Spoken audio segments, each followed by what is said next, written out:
لاہور میں ایک مہینے کے اندر 11,000 خلا کے کیسز آئے ہیں۔ اس کے بہت سارے فیکٹرز ہیں۔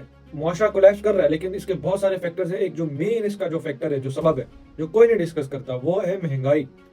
کیونکہ جتنے بھی کیسز کورٹ کے اندر آئے ہیں وہ اس وجہ سے آ رہے ہیں، زیادہ تر 90% اس میں اس وجہ سے آ رہے ہیں کہ خامد اپنی بیوی کا خرچہ پورا نہیں کر پا رہا۔ تو یہ مہنگائی ہمارے گھروں تک گھس گئی ہے، ہمارے رشتوں کے اندر گھس گئی ہے۔ تو جو خواتین ہیں، جو لڑکیاں ہیں، میں ان سے ریکویسٹ کرتا ہوں کہ یہ جس سے آپ کی شادی ہوئی اس کا قصور نہیں ہوتا، کیونکہ یہ اس کے بس کی بات نہیں ہے۔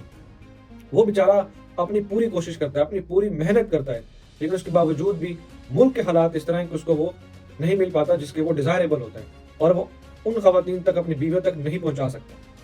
تو لہٰذا خواتین سے میری ریکویسٹ ہے کہ جب آپ نکاح کرتی ہیں تو لازمی نہیں کہ دیکھیں، آپ اچھے برے وقت میں آپ نے اپنے شوہر کے ساتھ کھڑے ہونا ہے۔ اچھی بیوی کی یہ اچھی علامت ہوتی ہے کہ وہ غربت کے دنوں میں بھی اپنے شوہر کے ساتھ کھڑی ہوتی ہے، اور امیری کے دنوں میں بھی اپنے شوہر کے ساتھ کھڑی ہوتی ہے۔ میں آپ کو ایک بہت بڑی اگزامپل دیتا ہوں عمر بن عبدالعزیز کی بیوی کا۔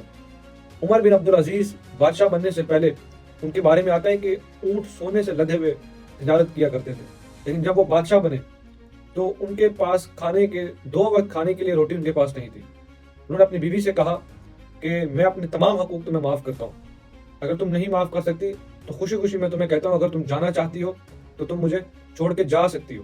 اور وہ ان کی بیوی وہ بیوی تھی جو کہ جن کے 4 بھائی جو ہے نا وہ بادشاہ بنے، جن کا والد بادشاہ بنا، جس کا شوہر بادشاہ بنا، جس کا دادا بادشاہ بنا، لیکن تاریخ میں ایسے نام نہیں آ جاتے۔ ان کی بیوی نے کہا کہ میں امیری کے وقت میں بھی آپ کے ساتھ تھی، میں غربت میں بھی آپ کے ساتھ رہوں گی۔ تو یہ مثال انہوں نے قائم کی۔ تو جب آپ ایکسیپٹ کرتے ہو تو آپ دیکھیں، اگر بیوی بیمار ہو جائے، کینسر کی لیٹ سپوز مریض ہو جائے، لیکن شوہر اس کو کبھی بھی نہیں چھوڑے گا، لیکن اگر شوہر غریب ہو جائے تو بیوی اس کو چھوڑ کے چلے جاتی ہے۔